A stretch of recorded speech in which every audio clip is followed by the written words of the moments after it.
Order! Order! You are an incorrigible delinquent at times. Behave yourself, man!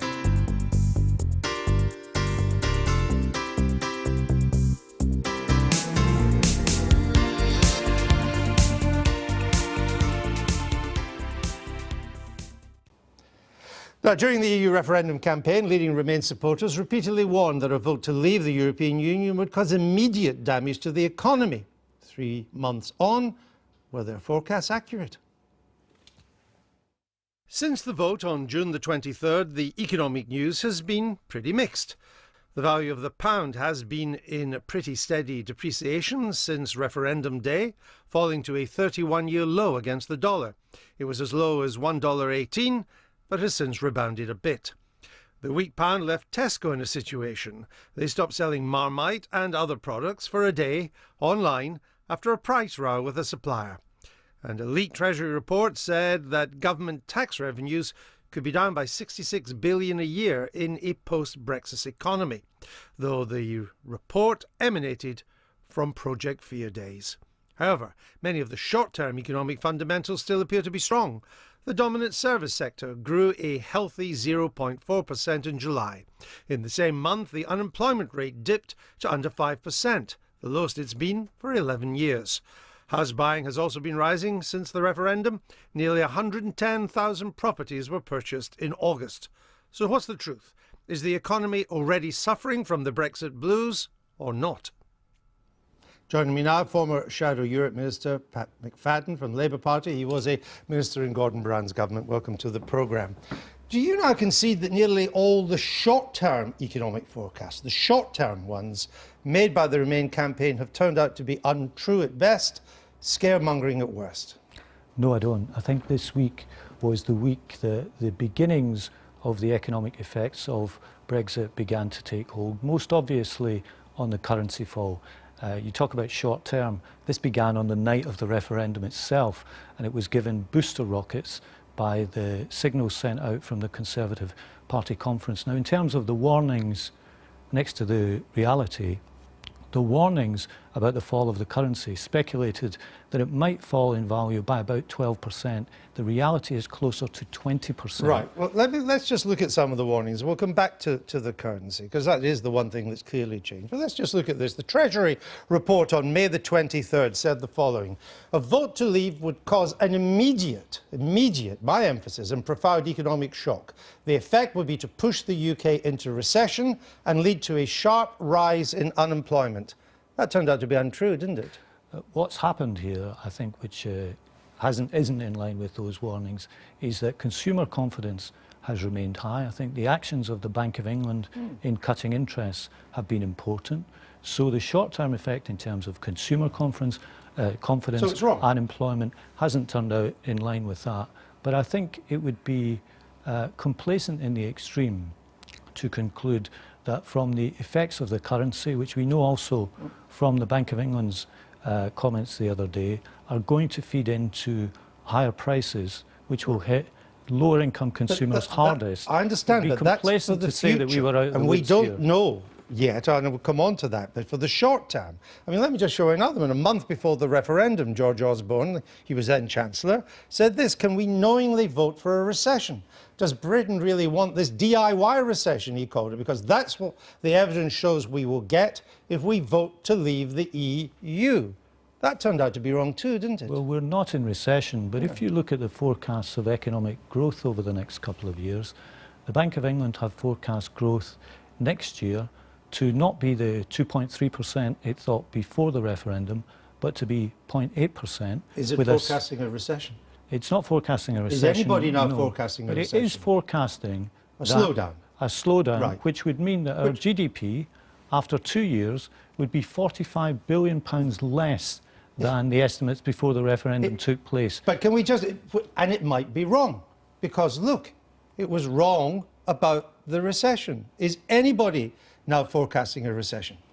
Well, I don't know if anyone's forecasting a recession. Well, then it is the IMF or the Treasury. The IMF are certainly forecasting a slowdown, but not a recession, in a similar way to the Bank of England. George Osborne estimates in half. George Osborne also said that house prices would plummet by 18%. See any sign of that? House prices are not plummeting by 18%. Okay. You see, your side made, not you personally, but your side that you represent, it made much of the IMF's claim that a vote leave would mean an immediate slide into recession, that's what it said, a collapse in house prices, the IMF echoing the Treasury, and a crash in stock markets, which of course are currently at record levels. Even the IMF now admits none of that has happened. There are longer-term dangers, maybe even medium-term dangers, where you can see maybe even next year. But in the short term, it didn't happen. In the short term, it didn't happen. Why did it get it wrong? In the short term, what's happened here, as I said a moment or two ago, is that consumer confidence has remained high. The Bank of England cut interest rates, which had the effect of putting more money into people's pockets, and I think that the action that they took was important. But I think it would be wrong to say or imply that because these things hadn't happened in the first few months, that we were somehow out of the woods on the economy. No, I understand that. That's the last thing I would say. But here's the question. Most of these forecasters are still pretty gloomy about the long term. Yes. But if they couldn't get the last few months right, why would you trust them for 2025 or 2030? When they couldn't tell us what was going to happen in September, why would you trust them to tell us what's going to happen 5 years from now? Well, people will ask that question, but the big, the big tangible that we have, of course, is the decline in the value of the currency, and that could be a plus. That's a real and now effect.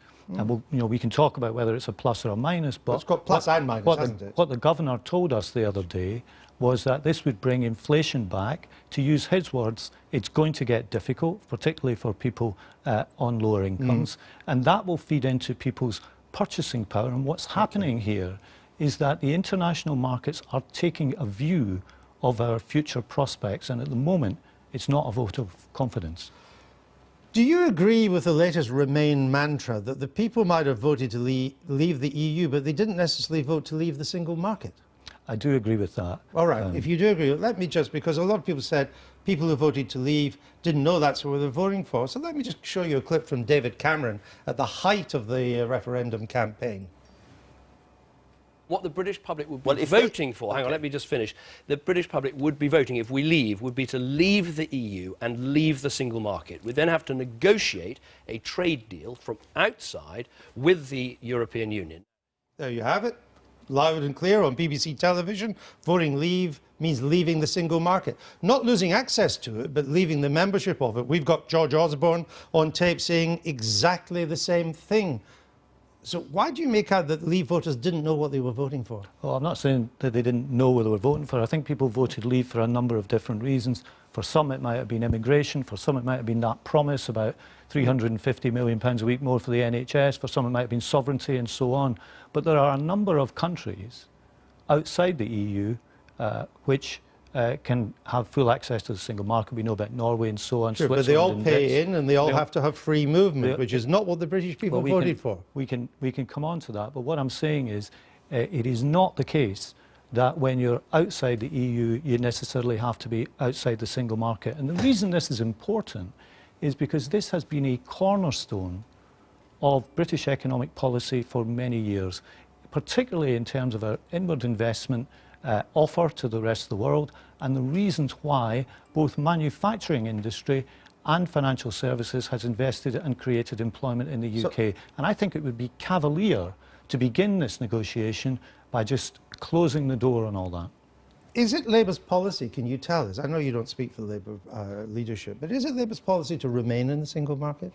Well, you're right that I'm a backbencher, but it's Labour's policy to have as full access as possible that's everybody's to policy. The single market. At least what we have now in terms of goods and services. Now, you can call that membership or call it not. That's Labour policy? That is what Keir Starmer wants. That's what the Labour Party wants. I've got one final question for you, nothing to do with this.